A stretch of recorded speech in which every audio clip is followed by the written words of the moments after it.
Good morning सभी को। कैसे हैं आप लोग? चलिए अच्छे ही होंगे।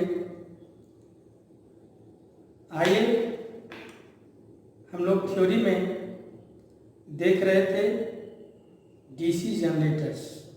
डीसी जनरेटर्स का हमने पार्ट्स ऑफ डीसी जनरेटर्स,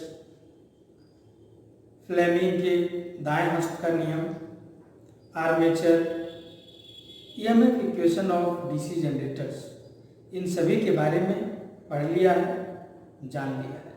अगर आप नहीं देखे हैं तो प्लीज़ प्लेलिस्ट में जाएं और सबसे पहले उन वीडियो को आप एक बार ज़रूर देखें, क्योंकि रेगुलरली बीच में आपको कोई वीडियो छूट जाता है तो इसका मतलब समझिए कि आगे क्लास आपको समझने में थोड़ा परेशानी होगी, दिक्कत होगा। कुछ ऐसे शब्द हैं जो पीछे से यूज होंगे, आपको पता ही नहीं चलेगा। इसलिए आप किताब के साथ साथ वीडियो देखते हुए किताब को पढ़ना है और जो हम नोट कराते हैं उसको पढ़ना है, डेली उसे रिवाइज करना है, प्रत्येक दिन थोड़ा सा कॉपी पलटा के जरूर देखना है। ऐसे करने से एक दिन आपका इलेक्ट्रिशियन बहुत ही मजबूत हो जाएगा और आप अच्छी तरीके से सारी चीज़ को समझ पाएंगे। ठीक है, चलिए आइए आज हम लोग देखेंगे डीसी जनरेटर्स का टाइप्स ऑफ डीसी जनरेटर्स। क्या देखेंगे टाइप्स ऑफ डीसी जनरेटर्स।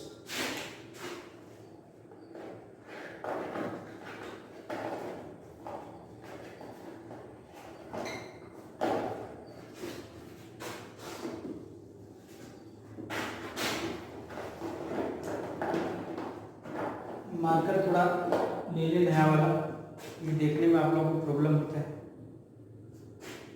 चलिए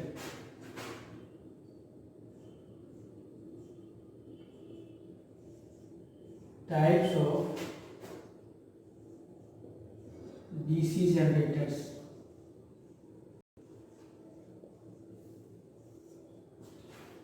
देखेंगे हम लोग types of DC generators. DC generators कितने प्रकार के होते हैं। ऐसे डीसी जनरेटर्स सबसे पहले दो प्रकार से वर्गीकृत किया गया है। कौन कौन से प्रकार हैं? इसके दो प्रकार से डिवाइड किए गए हैं या बांटे गए हैं। एक तो घूमने के आधार पर,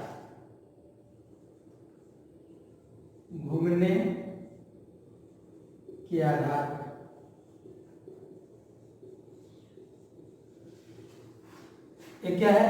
एक तो घूमने के आधार पर, दूसरा उत्तेजना के आधार पर।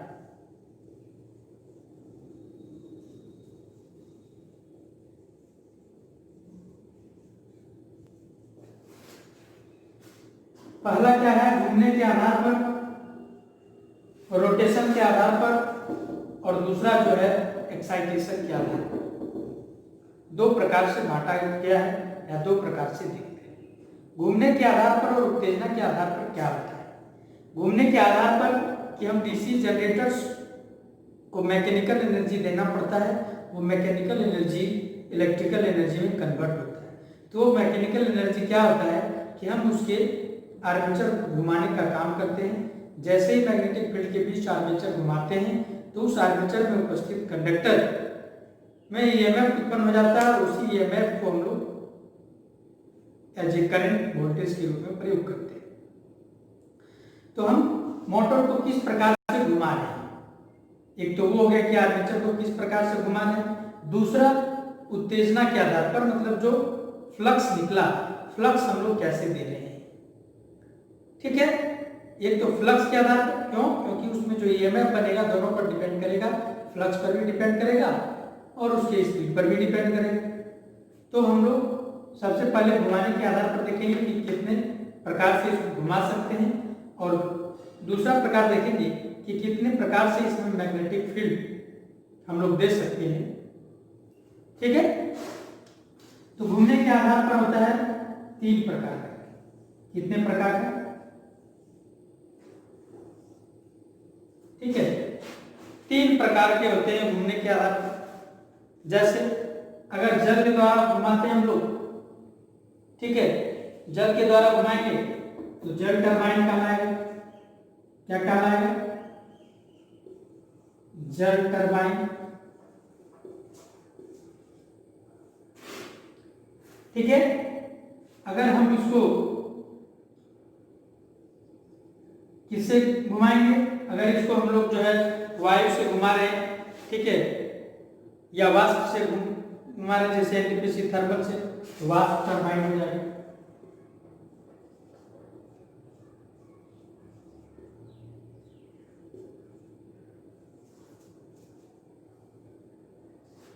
वाष्प टरबाइन हो गया।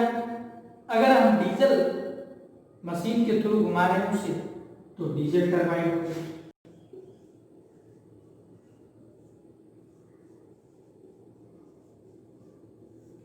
यानी 3 तरीके से मुख्यतः हम लोग घुमाते हैं। अदरवाइज आप और भी तरीका से अपना सकते हैं, और भी तरीके से घुमा सकते हैं, जैसे पवन हो गया, ठीक है, सोलर हो गया, अन्य कई तरीकों से कर सकते हैं। लेकिन मुख्यतः हम लोग 3 प्रकार के देखते हैं, 3 प्रकार के इसमें हम लोग पढ़ेंगे। क्या क्या? जल टरबाइन, वाष्प टरबाइन और डीजल टरबाइन। जल टरबाइन में क्या होता है कि बड़े बड़े डैम बनाए जाते हैं, जैसे आप जानते होंगे कि धनबाद में जो है ये मैथन डैम, वहाँ बिजली उत्पन्न होती है। ठीक, तो जल टरबाइन बड़े बड़े डैम बनाया जाता है और डैम के माध्यम से, ठीक है, पानी को छोड़ा जाता है और उसी पानी के रेत में जो है टरबाइन फिट किया जाता है। उस टरबाइन से हम लोग जो है जनरेटर को घुमाते हैं। वो हम लोग जब विद्युत ट्रांसमिशन एंड डिस्ट्रीब्यूशन में पढ़ेंगे तो जल टरबाइन के बारे में विस्तृत से हम लोग पढ़ेंगे।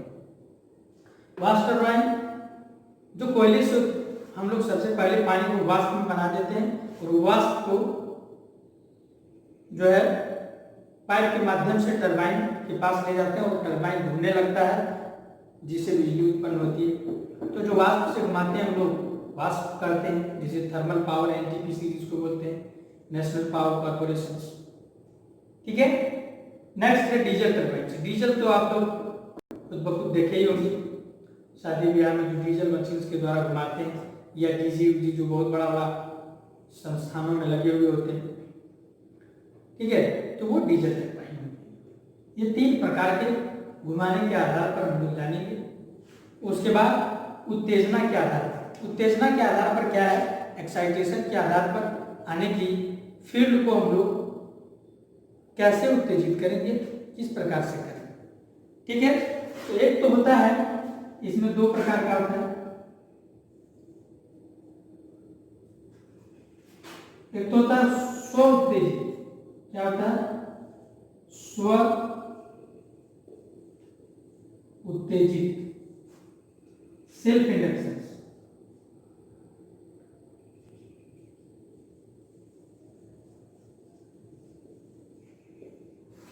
क्या होता है? एक स्व उत्तेजित होता है, सेल्फ इंडक्शन के माध्यम से करते हैं, और एक होता है पृथक उत्तेजन।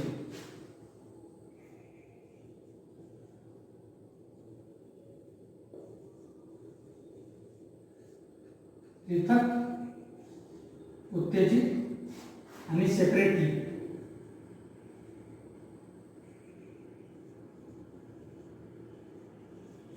Separately excited. अब देखिए क्या है सेपरेटली एक्साइटेड। पृथक उत्तेजित मतलब होता है कि अलग से उसके फील्ड को हम लोग मैग्नेट बनाते हैं और चुंबकीय फ्लक्स देते हैं।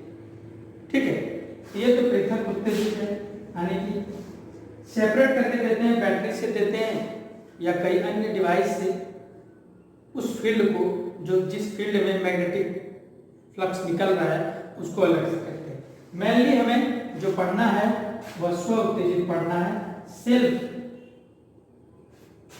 इंडक्टेंस जो होता है उसके बारे में पढ़ना है, स्व उत्तेजित जनित्र के बारे में। यही मेन इंपॉर्टेंट है, इसे पढ़नेंगे हम लोग। ठीक है, ये स्व उत्तेजित क्या होता है? यह स्व उत्तेजित भी 3 प्रकार का होता है, जिसको हम लोग DC series generator, DC shunt generator और डीसी कंपाउंड जनरेटर के नाम से हम लोग जानते हैं। ठीक है, अब देखिए क्या पढ़ेंगे हम लोग? स्व उत्तेजित क्या क्या अभी हम लोग जाना, अभी हम लोगों ने जाना कि डीसी जनरेटर्स को 2 प्रकार में बांटा गया है, एक घूमने के आधार पर और दूसरा उत्तेजना के आधार पर। घूमने के आधार पर जल द्वारा, वाष्प द्वारा और डीजल के द्वारा घुमाते हैं, और उत्तेजना के आधार पर 2 प्रकार का, एक स्व उत्तेजित और एक पृथक उत्तेजित। पृथक उत्तेजित से कोई लेना देना नहीं है हम लोगों को, लेना देना तो है, ऐसे नहीं है, लेकिन उसमें ज़्यादा टर्म एंड कंडीशन नहीं होता है। फील्ड में अलग से हम लोग सप्लाई दे देते हैं और आर्मेचर को अलग से घुमाते हैं, वो उसमें ईएमएफ निकलता है। लेकिन इंपॉर्टेंट जो है हमें स्व उत्तेजित है, क्योंकि सबसे बहुतायत मात्रा में, बहुत ज़्यादा मात्रा में स्व उत्तेजित जनरेटर का ही प्रयोग होता है। ठीक है,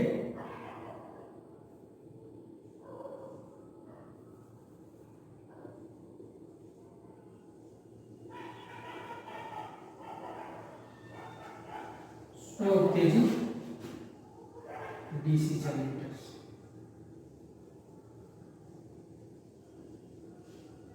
स्व उत्तेजित डीसी जनरेटर कितने प्रकार के होते हैं? पहला जो होता है DC series, DC series generators. ठीक है, दूसरा जो होता है DC shunt, DC shunt generators,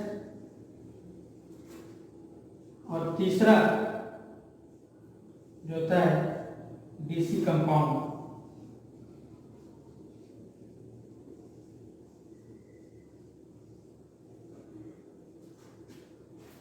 स्व उत्तेजित क्यों हम बोले इंपॉर्टेंट? क्योंकि ये 3 प्रकार जो हैं स्व उत्तेजित में, पृथक उत्तेजित में भी ये 3 ही प्रकार के होते हैं। अधिकतर पृथक उत्तेजित में डीसी शंट का प्रयोग करते हैं, डीसी शंट जनरेटर होता है। ठीक है, लेकिन स्व उत्तेजित में हम लोग 3 पढ़ेंगे, DC series generators, DC shunt generators और डीसी कंपाउंड जनरेटर्स। ये तीनों जो जनरेटर्स है, ये इसकी फील्ड और आर्मेचर के कनेक्शन के आधार पर है कि किस प्रकार से हम लोग आर्मेचर और उसकी फील्ड को कनेक्शन करते हैं, उसी से के अनुसार उसका नाम चेंज हो जाता है। अगर हम लोग आर्मेचर के कनेक्शन और फील्ड के कनेक्शन दोनों को सीरीज में कर देते हैं तो वो सीरीज डीसी जनरेटर हो जाता है। अगर दोनों को पैरेलल में जोड़ देते हैं तो वो शंट हो जाता है। अगर दोनों क्रम में जोड़ते हैं तो वो कंपाउंड हो जाता है। ठीक है, इसके विस्तार रूप से हम लोग जानेंगे, अभी थोड़ा थोड़ा जान लेते हैं। डीसी सीरीज क्या है? डीसी सीरीज है कि अगर ये मान लेते हैं फील्ड है और ये आर्मेचर है, ये दोनों को अगर सीरीज में हम लोग जोड़ दें तो डीसी सीरीज हो जाएगा। अगर ये फील्ड है और ये आर्मेचर है, इस दोनों को पैरेलल में जोड़ दें तो वो डीसी शंट हो जाता है। अगर यही दोनों क्रम में मान लीजिए यहां भी एक जोड़ दें, ठीक है, तो ये जो हो जाता है, ये कैसा कनेक्शन हो जाता है? ये डीसी कंपाउंड हो जाता है। देखिए ये जो है शंट फील्ड है, इसको एसएच से हम करते हैं, इसको एससी से करते हैं। ठीक है, ये देखिए इसमें एक ही है जो आर्मेचर के पैरेलल से जुड़ा हुआ है, ये एक ही है, लेकिन आर्मेचर से किससे जुड़ा हुआ है? सीरीज से जुड़ा हुआ है। और ये पैरेलल में भी और सीरीज में भी, दोनों में भी जुड़ा हुआ है। तो जब दोनों में जुड़ा हुआ हो तो वो कंपाउंड डीसी जनरेटर्स हो सकता है। ठीक है, विस्तार रूप से डीसी जनरेटर्स के बारे में हम लोग पढ़ेंगे कि क्यों इसको जो है हम लोग सीरीज में जोड़ते हैं, किस काम के लिए जोड़ते हैं, कैसी बाइंडिंग होती है, इसकी कैसा यह वोल्टेज देता है, कैसा करंट देता है, इसके विस्तार रूप से हम लोग डीसी सीरीज के चैप्टर जिस दिन होंगे, डीसी सीरीज के जिस दिन टॉपिक होंगे उस दिन विस्तार से करेंगे। आज हम एक ओवरव्यू आपको दिए कि क्या चीज़ है, क्या क्या पढ़ना है, कैसे कैसे होता है। ठीक है, तो आप समझ लिए, आप इसे जल्दी से नोट करें या स्क्रीनशॉट भी आप ले सकते हैं। चलिए, आपने स्क्रीनशॉट ले लिया होगा। तो आज इतना ही। आप सबों को मेरे साथ जुड़ने के लिए बहुत बहुत धन्यवाद। आप इसको एक बार नहीं 2 बार देखें, उसके बाद फिर से बुक को पढ़ें, उसके बाद फिर से अगले क्लास में डीसी सीरीज जनरेटर्स को हम लोग देखेंगे और इसके गुण, अवगुण, संरक्षण सभी के बारे में। चलिए, धन्यवाद। आज इतना ही। बाय।